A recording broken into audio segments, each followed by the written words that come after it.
For a long time, I thought life with Charlotte was perfect. We were young, married at 22, and had built a steady, unassuming life by 26.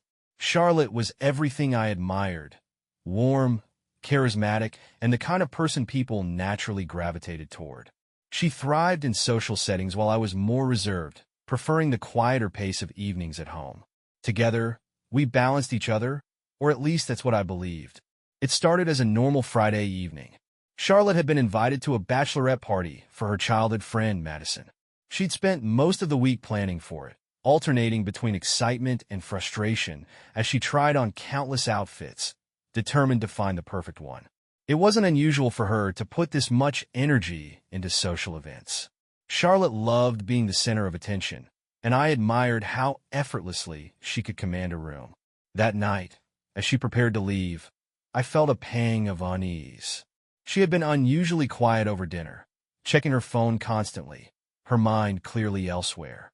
I chalked it up to her excitement, convincing myself it was nothing out of the ordinary. As she stepped out the door, her perfume lingered in the air, and I told myself not to overthink it. The hours dragged on in her absence. I made dinner, flipped through channels, and tried to distract myself with a movie. By midnight, the house was silent except for the faint hum of the refrigerator. She hadn't texted once, which wasn't like her. Charlotte was usually quick to send updates or a playful message when she was out. At 2 a.m., my phone buzzed with a short message. She was staying the night at Madison's. It was casual and unassuming, but it didn't sit right with me. When she returned the next morning, her energy was different. She moved around the kitchen with a strange stiffness, her usual vibrancy muted. Her clothes were slightly wrinkled, and her makeup looked like it had been hastily cleaned off. I wanted to ask her how the party went, but her movements, too purposeful, too guarded, stopped me. Instead, I watched in silence as she made coffee and disappeared into the bedroom. She didn't offer any details about the night, and I didn't push. Over the following days, Charlotte seemed distracted. She was glued to her phone more often than before, holding it tightly in her hand or keeping it face down on the table. At night, she would scroll through it in bed, her expression unreadable.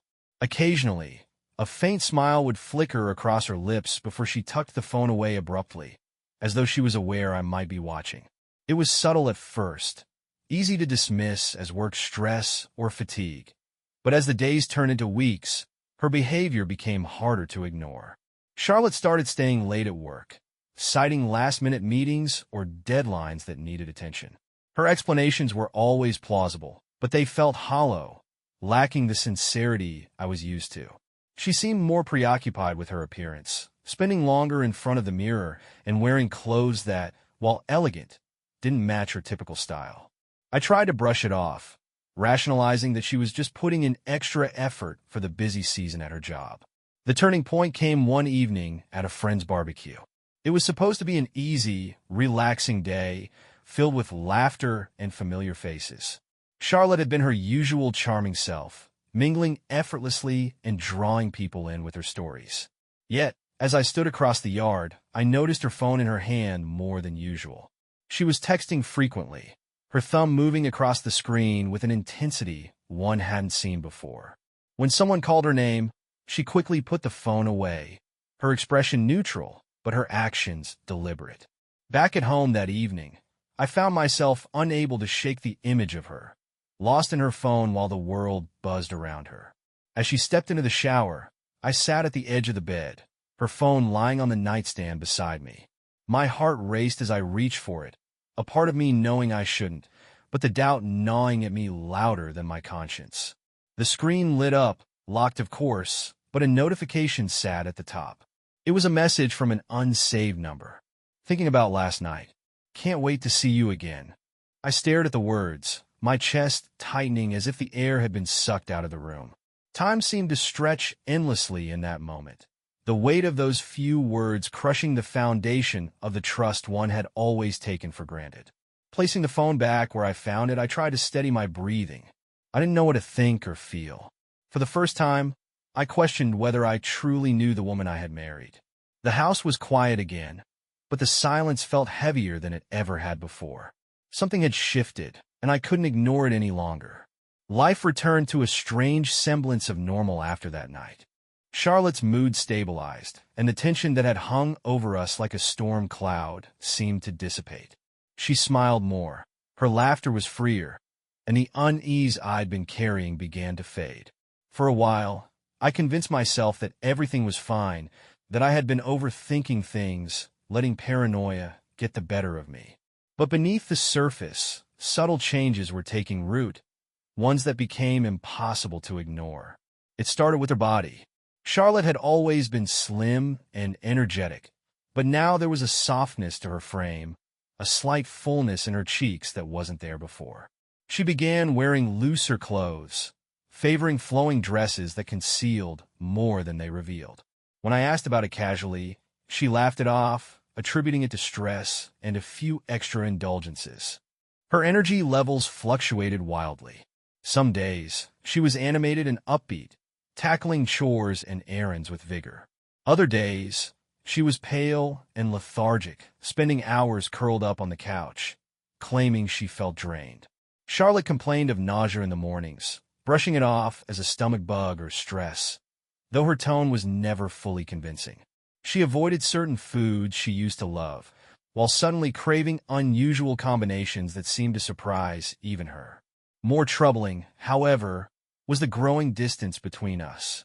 Our physical intimacy, once a comforting thread that tied us together, had almost completely faded. It had started gradually months ago, with Charlotte offering excuses about being tired or distracted. At first, I didn't think much of it. Life ebbs and flows, and busy periods can put strain on any couple. But now, it had become an unspoken truth. We rarely touched each other. The lack of intimacy was a quiet wedge driving us apart. I told myself it was temporary, that this was just a phase we would work through. But as time passed, I couldn't ignore the nagging thought that something else was keeping her at a distance. She avoided lingering in bed with me, slipping away early in the mornings or staying up late under the pretense of needing alone time. When she did lie next to me, she always seemed to angle her body slightly away, as though there was an invisible barrier between us. Her absences became another point of concern. Twice a week, Charlotte left the house for what she called appointments or errands. When I asked what they were, her answers were vague: doctor's visits, meetings, or catching up with friends. She offered just enough detail to be plausible, but never enough to satisfy my curiosity. Something about the way she spoke, her eyes darting away as she answered, made it hard to believe her. The turning point came one quiet Sunday morning.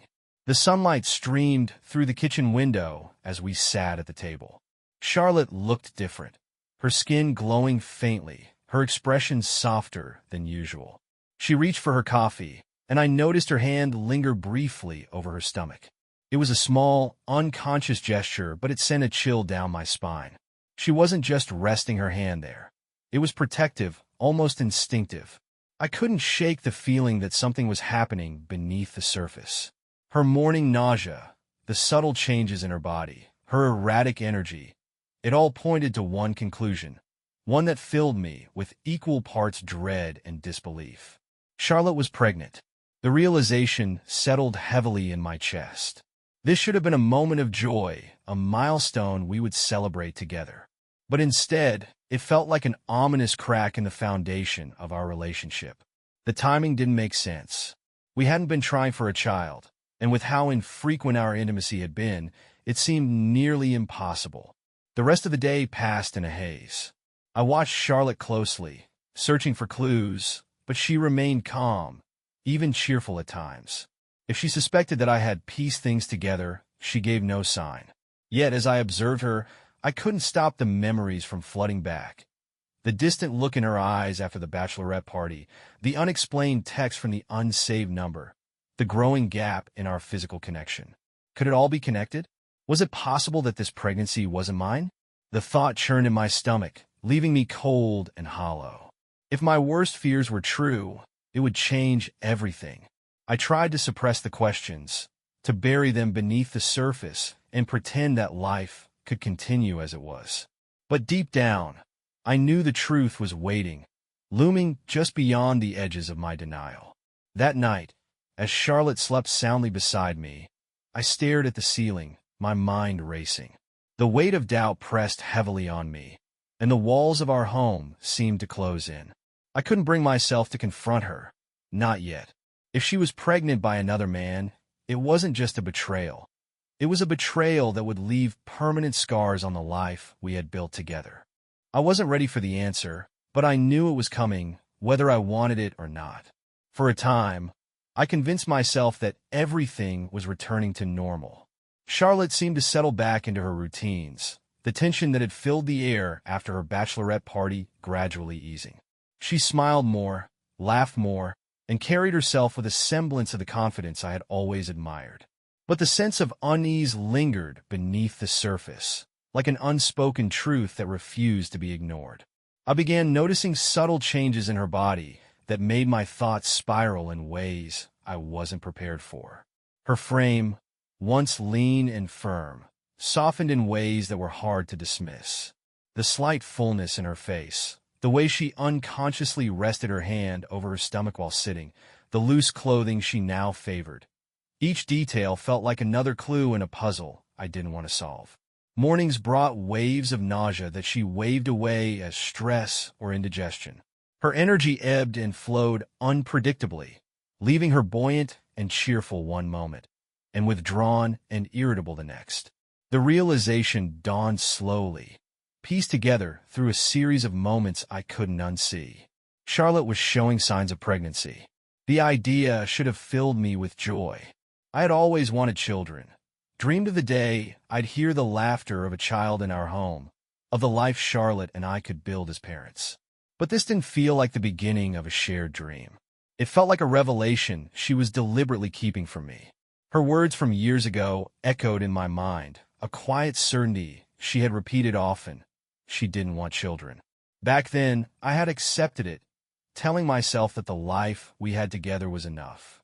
But now, as I watched her body change, I couldn't help but question everything. If she was pregnant and hadn't told me, what did that mean for us? Worse, if the child wasn't mine, what had become of the life we had built? Charlotte began staying out late more frequently, leaving the house with vague excuses and returning well after midnight. At first, she claimed it was work-related, dinners, meetings, or catching up with friends. But her explanations were thin, delivered with a haste that only deepened my suspicions. Some nights, she didn't bother offering an excuse at all. Her texts, short and perfunctory, merely informed me she'd be home late. When she did come home, there was a tension in the air that hadn't been there before. She moved through the house quickly, avoiding eye contact, her steps light but purposeful. She often smelled faintly of alcohol, mixed with something I couldn't quite place. Her hair was slightly mussed, her makeup worn but not entirely washed away, and her clothes hung on her frame like armor. Each detail chipped away at the fragile trust one had tried so hard to maintain. As her absences grew more frequent, so too did the distance between us. We rarely touched each other anymore, and the intimacy that had once been a natural part of our relationship was all but gone. Nights that used to end with whispered conversations and quiet closeness now felt like a void, filled only by the hum of the television or the sound of her retreating footsteps. She went to bed earlier and woke up later, often claiming exhaustion as the reason for her withdrawal. It was clear she was holding something back, and I could feel the weight of it every time she looked at me without really seeing me.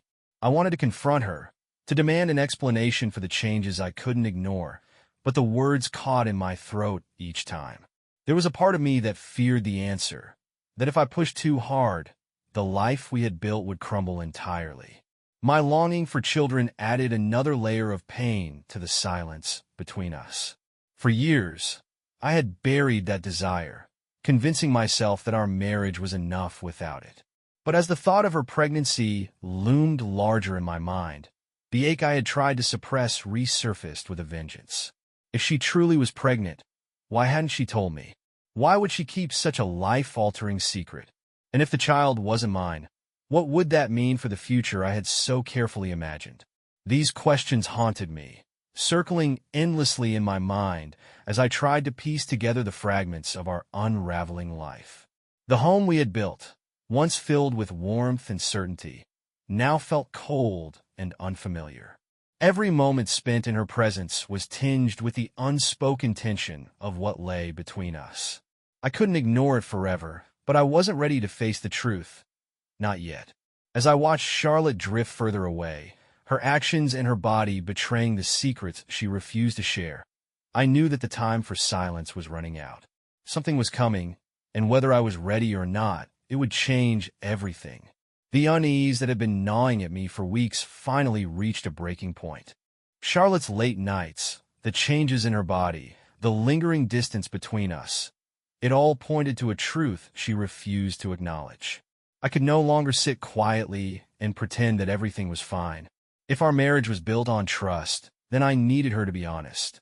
But deep down, I feared what her honesty might reveal. It was a quiet evening, one of the rare nights Charlotte came home before dark. She moved through the house with an air of normalcy, humming faintly as she prepared a cup of tea. I watched her from the dining table, studying every movement, every glance.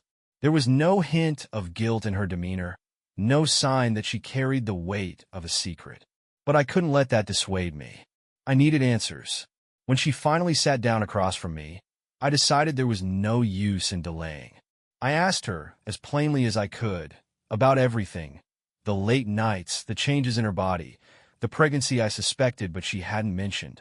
My voice was steady, but my chest felt tight, as though the air had been sucked from the room. Charlotte's reaction was immediate, but not what I expected. She tilted her head, her brow furrowing, as though she were genuinely confused. For a moment, I thought I had miscalculated, that perhaps I was wrong about everything. But then she sighed, shaking her head with an air of exasperation. She told me I had imagined it all, that my suspicions were unfounded and absurd. Her tone was calm, almost pitying, as though she were speaking to someone who had lost touch with reality. The changes in her body? Stress, she said. The nausea? Likely a stomach bug she hadn't bothered to mention because it wasn't serious. The late nights? Work and social obligations. Nothing out of the ordinary. Her dismissal cut deeper than I expected. Each of her explanations sounded rehearsed, carefully designed to dismantle my concerns piece by piece. She spoke as though her answers should have been obvious, as though I had concocted an entire narrative out of thin air. It wasn't just denial. It was a calculated effort to gaslight me, to make me question my own observations. As she spoke, a coldness settled over me. Her words were steady, her expression unwavering, but there was something hollow beneath the surface. She wasn't addressing the heart of my questions. She was sidestepping them, deflecting with just enough detail to sow doubt in my mind. It was as if she had anticipated this moment and prepared her defenses in advance. I tried to push further, bringing up the night she came home disheveled, the unexplained absences, the message from the unsaved number I had seen on her phone. But she brushed it all aside, claiming I was being paranoid, reading into things that weren't there. She leaned back in her chair, crossing her arms, her gaze steady and unyielding.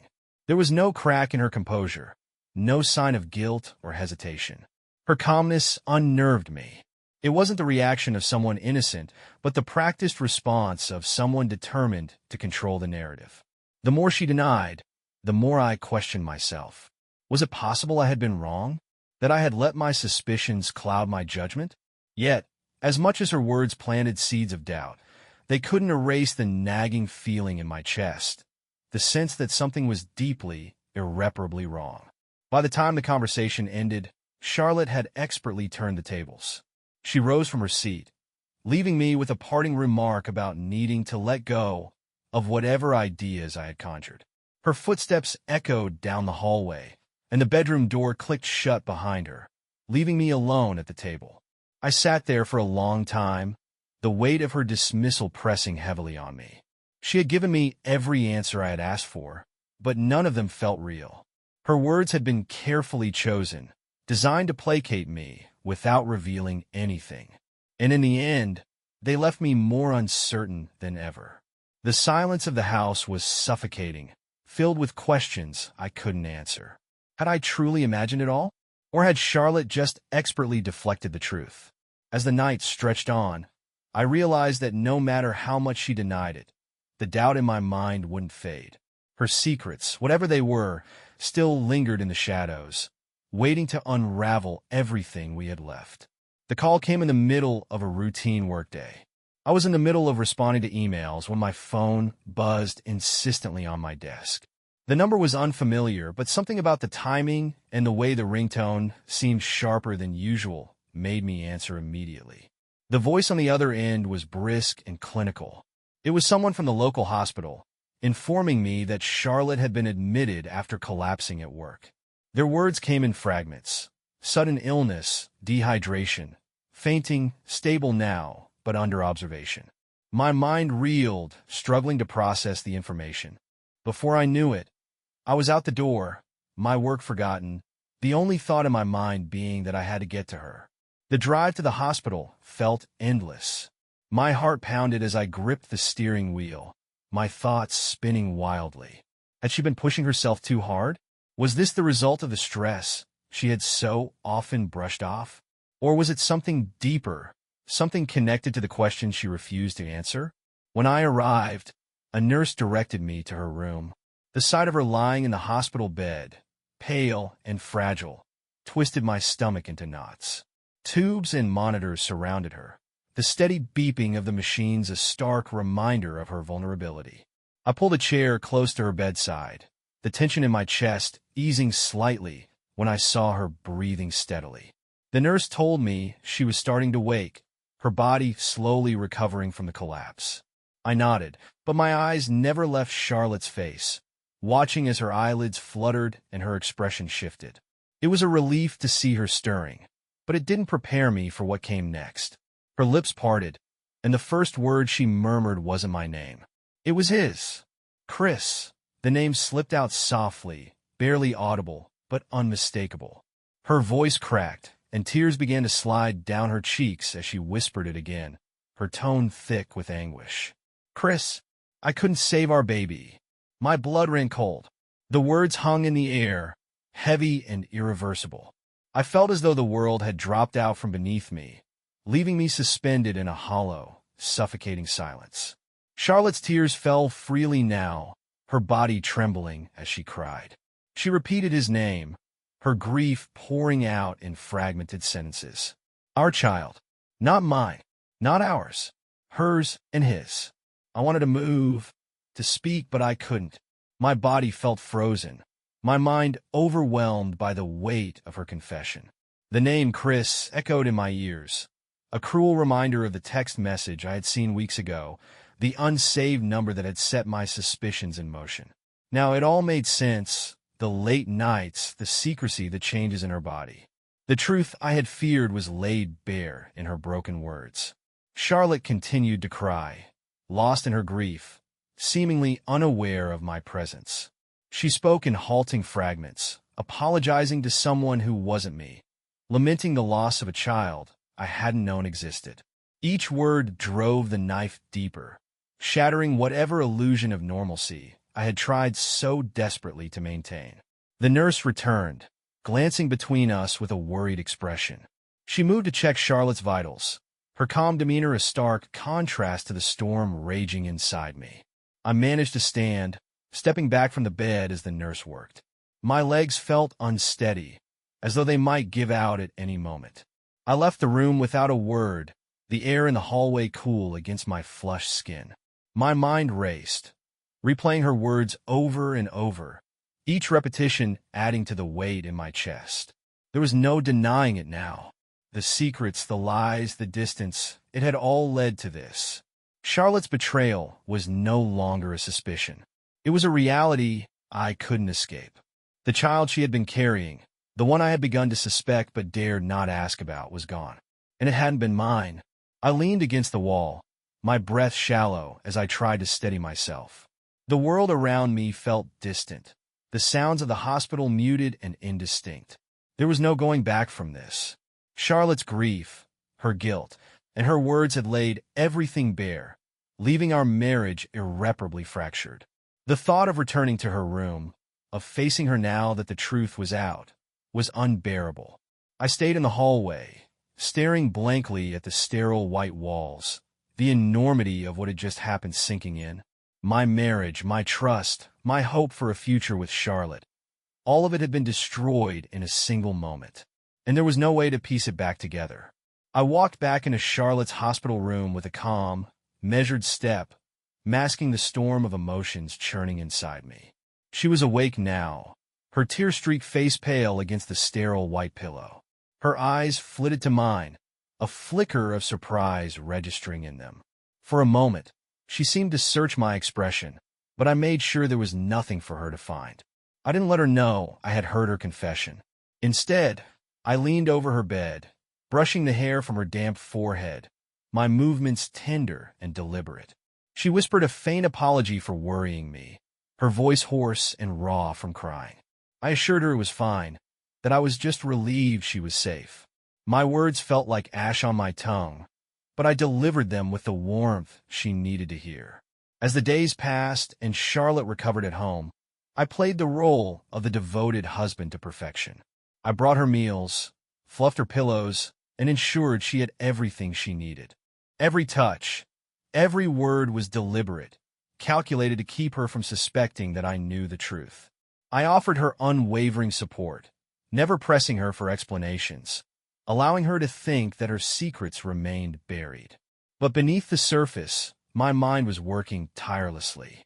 The image of her lying in that hospital bed, calling out another man's name, haunted me. The truth of her betrayal burned inside me like a slow, smoldering fire. She had not only betrayed our marriage, but had carried the consequences of that betrayal in her body, mourning a child that wasn't mine. The weight of it all was crushing, but it also fueled me with a sense of purpose. If Charlotte thought she could carry on unscathed, she was wrong. I began to plan. First, I needed evidence. Quietly and methodically, I started to gather everything I could. I combed through her phone while she slept, taking screenshots of text messages, saved numbers, and call logs.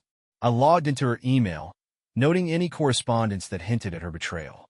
Each piece of information was stored securely on a hidden drive, a growing arsenal that I would use when the time was right. I started monitoring her movements, paying close attention to her patterns. The late nights, the unexplained absences, all of it was carefully documented. I purchased a small GPS tracker and discreetly placed it in her car. Every location she visited was logged, every deviation from her usual routine adding to the picture I was building. My interactions with her were a delicate dance. I acted as though nothing had changed, maintaining an air of loving concern while hiding the cold calculation behind my actions. I listened patiently when she spoke, feigning interest in her stories, even as I quietly noted the inconsistencies in her explanations. Each lie she told only sharpened my resolve. The second phase of my plan involved securing my position. I began the process of protecting my assets, ensuring that Charlotte would have no claim to what I had worked for. I consulted a lawyer discreetly, explaining the situation without revealing my intentions. Together, we prepared the groundwork for a divorce that would leave her with as little as possible. I transferred funds from our joint accounts into accounts she couldn't access, moved valuable items out of the house, and revised my will to exclude her entirely. But financial ruin wasn't enough. Charlotte had humiliated me, shattered the trust one had placed in her, and I wanted her to feel the full weight of what she had done. She had built her life on charm and manipulation, carefully curating an image of perfection that others admired. I planned to dismantle that image piece by piece, exposing her lies to those closest to her. I began planting seeds of doubt within our social circle. In casual conversations with friends and family, I hinted at her recent behavior, her late nights, her emotional distance, without revealing too much. The goal was to create a foundation of suspicion, so when the truth came out, no one would be entirely surprised. I needed them to see her for who she truly was, to strip away the mask she wore so confidently. As the weeks passed, my plan took shape, each step bringing me closer to the moment of reckoning. Charlotte remained oblivious, her demeanor gradually returning to the confident, carefree persona she always projected. She believed her secrets were safe, that her life would continue as it always had. But I knew better. I watched her closely, studying her every move, every expression. There was a quiet satisfaction in knowing that I held the power now, that her fate was in my hands. The betrayal she had so carefully hidden would soon come to light, and when it did, it would destroy everything she had taken for granted. For now, I waited, biding my time, letting her think that she had fooled me. But the day of reckoning was coming, and when it arrived, Charlotte would face the full weight of her choices. She had torn our life apart, and I intended to ensure she felt every piece of it crumble beneath her feet. As the days turned into weeks, my plan became less about vengeance and more about clarity. I had spent countless hours dissecting every detail of Charlotte's betrayal, every lie, and every hidden truth. But the truth I discovered in myself was harder to face. My life as I knew it had already ended. No plan, no revenge, and no calculated move could truly repair what had been destroyed. I came to a decision one quiet night, sitting alone in the living room. I realized that staying tangled in the web of lies and betrayal would only continue to poison me. If I truly wanted to move forward, I needed to let go, not for her sake, but for my own. I didn't need to ruin Charlotte to prove her wrong. She had already done that to herself.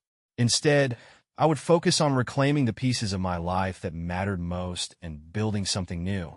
I met with my lawyer the following day and initiated the divorce proceedings. My financial safeguards were already in place, and I ensured that the terms were firm but fair. Charlotte wouldn't walk away with what she didn't deserve, but I wasn't interested in dragging things out to punish her. The sooner we severed ties, the sooner I could truly begin again. I chose not to expose her infidelity publicly. The people who mattered in my life, the ones who truly cared, already sensed something was wrong. I confided in a few close friends, those I trusted to support me without judgment, and found solace in their understanding. As for Charlotte's social circle, I left them to discover the truth on their own. The cracks in her facade would eventually show, and I didn't need to be the one to point them out. Instead of vengeance, I focused on myself. I moved out of the house we had shared and into a small but comfortable apartment, one that felt like a blank slate. I reconnected with old friends, picked up hobbies I had long neglected, and threw myself into my work with renewed focus. It wasn't an overnight transformation. Healing takes time, but I felt a weight lift with every step I took away from the life I had once known. Reflecting on the experience, I realized I had learned more about myself than I ever expected. The betrayal was devastating, but it forced me to confront truths I had ignored for too long. I had been holding on to a version of my marriage that no longer existed, convincing myself that love could fill the gaps left by dishonesty and distance. In trying to save what we had, I had forgotten to ask if it was worth saving. In the end, I learned that betrayal doesn't define you. It reveals you. It tests your strength, your resilience, and your ability to rise above. Charlotte's choices may have broken my trust, but they didn't break me. I walked away with my integrity intact and a renewed commitment to living a life rooted in honesty and self-respect. And that, I've realized, is the greatest revenge of all.